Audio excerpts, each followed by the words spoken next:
Ladies and gentlemen, Mr. Chairman, first of all, I want to thank for the kind invitation and congratulate all the speakers before me for their excellent presentations. It's really an honor for me to be part of this group this afternoon.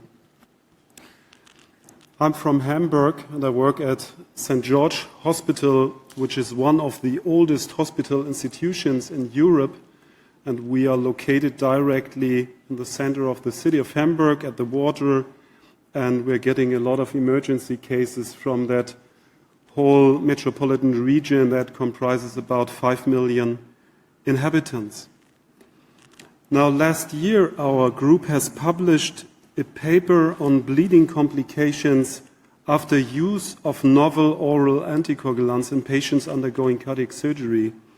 And from that retrospective analysis, we concluded that despite official recommendations, patients should not, whenever possible, be considered for elective cardiac operations within 10 days of NOAC withdrawal. During that research, it was the first time for me that I really longed for a method to remove or extract drugs that cause major bleeding from the human blood during open heart surgery. And I want to show you that with the CytoSorb, we have such a method. Since the time of the first stent implantation, stent thrombosis has been a serious problem in PCI patients. So the evolution of PCI, and here you see the data from Germany, the evolution of PCI is still going on over the years, has also been an evolution of antiplatelet therapy after PCI. I think you know this figure, and there was one very important trial, the Plato trial, that showed us how effective Ticagrelor is compared to clopidogrel.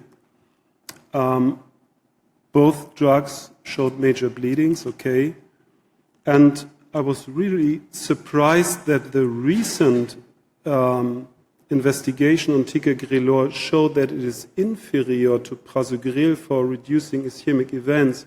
Anyway, Ticagrelor is a very frequently given P2Y12 receptor antagonist.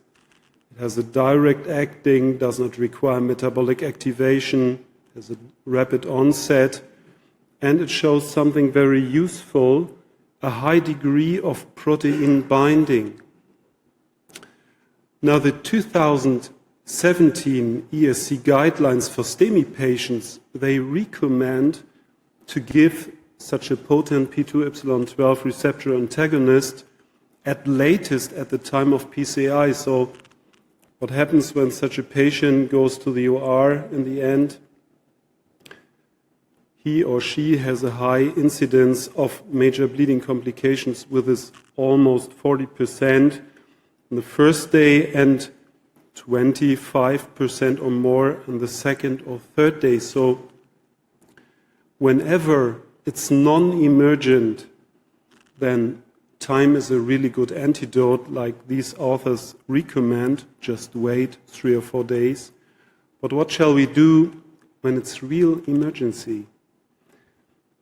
I think it was in April or May 2017 that this experimental research was published that showed that the CytoSorb is able to remove Ticagrelor from the human blood.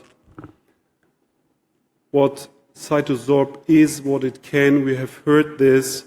It uses a high-tech polymer technology. It has a big surface, and it is able to remove medium-sized molecules. Now, the first time we used it was in June 2017, and I had to operate on, it was a Friday evening, on a type A aortic dissection, and it was a young patient, and he was freshly loaded with Ticagrelor after PCI for the circumflex artery, and I still remember it as if it was yesterday. We had a short time to talk to that patient, said, man, this is really high-risk surgery, and it's even more risky because you have taken that drug and we have to do something. And this is what perfusionists of us made a drawing and said, we take that CytoSorb and put it into the heart-lung machine between the venous reservoir and the oxygenator in that small circuit and try to remove the Ticagrelor from the blood. The patient agreed. And this is the setting now we used and we published. And when you are interested in the details of everything, you would like to invite you to have a look at our paper that we published on this. This is another image after cardiopulmonary bypass. It's from the local journal. We published this in Hamburg. Now, let's look at these 43 patients. All patients underwent emergency cardiac surgery at our institution between June 2016 and June 2018. It was a retrospective single-center analysis, and 32 of these cases had that CytoSorb adsorption that we first used in June 2017. In other words, we had a very small control group of only 11 patients done the year before, but same surgeons, same procedures. Now, is there a blood test to validate effectiveness of such a method? Now, there is that Multiplate analyzer that offers the possibility of a rapid determination of platelet function, sense of a point-to-care investigation. It's that small machine, and upon activation, platelets aggregate on metal sensors, as you see it here. So when the method works, we see a nice increase of that levels. Now, during that period, we didn't have that Multiplate, so we will have it in the future. But during that time, we took the blood from only 5 patients and gave it to another institution. So this is really a small data set, but I think it's interesting enough to give the information to you today and maybe discuss it later. Now, let's first look at the baseline characteristics of these patients. Now we have that CytoSorb group, 32, we have that small control group, 11 patients. All were true emergency cases and all had an underlying coronary artery disease. And the first thing we realized in that retrospective analysis was that we had saved operation time with the CytoSorb, more than an hour, and we had saved red blood cell transfusions. 78% did not need any blood cell transfusion, and the reason is they bleeded less. Here you see the drainage volume of that patient over 24 hours, and you see aggressive bleeding without adsorption, and you see more or less normal blood loss in that CytoSorb group. The mean value was 350 milliliters, and we all know this is normal after cabbage. And there was no reticulotomy in that group compared to 4 of 11 in the other. We had a short ICU stay, and we had a shorter total length of stay. Now, patients done with adsorption did not need any platelet transfusion in half of the cases, and when they needed, they only needed 1, compared to all of the patients done without adsorption, and half of them needed 2 or more platelet transfusion.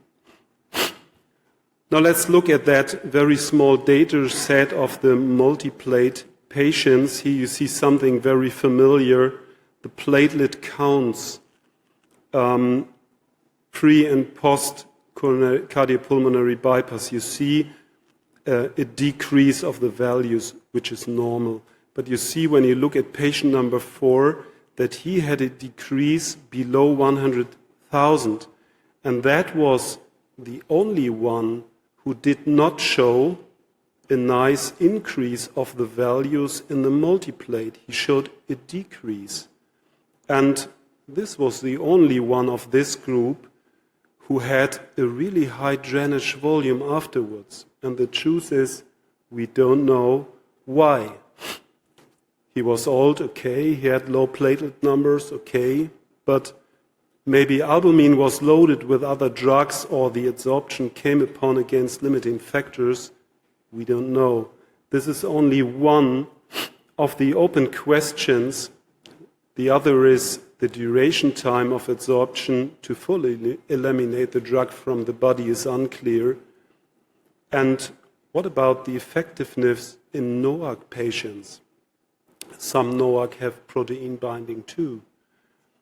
Now this is a figure from our graphical abstract from our publication, and here you see in number of 55 we included 12 patients who were operated under Rivaroxaban. And when we now look at that figure of the drainage volumes, you see here Ticagrelor, you see here Rivaroxaban, almost the identical figures. So the Rivaroxaban patients showed less bleeding. Recently, removal of dabigatran has been shown in an experimental study some weeks ago. And another interesting paper is that a reversal agent for Ticagrelor has been tested in a phase 1 trial. I think in a few years we can use it, but I guess it will be expensive. So let's talk about costs. A budget impact analysis was done of that small data set. We saw improvements, we saw decreases. Is it cost relevant? Statistical analysis was done, including a bootstrap analysis for calculations of costs. And two things we identified. The cost of ICU stay had the highest impact on level of cost savings, as you can see it here. And the other was that adsorption generated savings calculated as about 3,700 euro without reimbursement. So when you reimburse the adsorber, it's maybe 5,000 or something like this. So we saw both medical and economic benefits of the CytoSorb by reduced operation time, faster discharge, generally improved patient blood management. Of course, there are a lot of limitations. It was a non-randomized observational study of a single center, what really limits the breadth of conclusions. We had only 55 patients, and the control groups were small, as I mentioned. So definitely, prospective investigations are required, and this is what we are going to do with the support of experienced other centers. And the protocols are written, we just have to give it to the ethics committee, and hopefully we can answer more of these questions in the near future. For now, for today, the adsorption method has become our standard procedure in patients loaded with Ticagrelor and also Rivaroxaban. And finally, I want to show you one more case.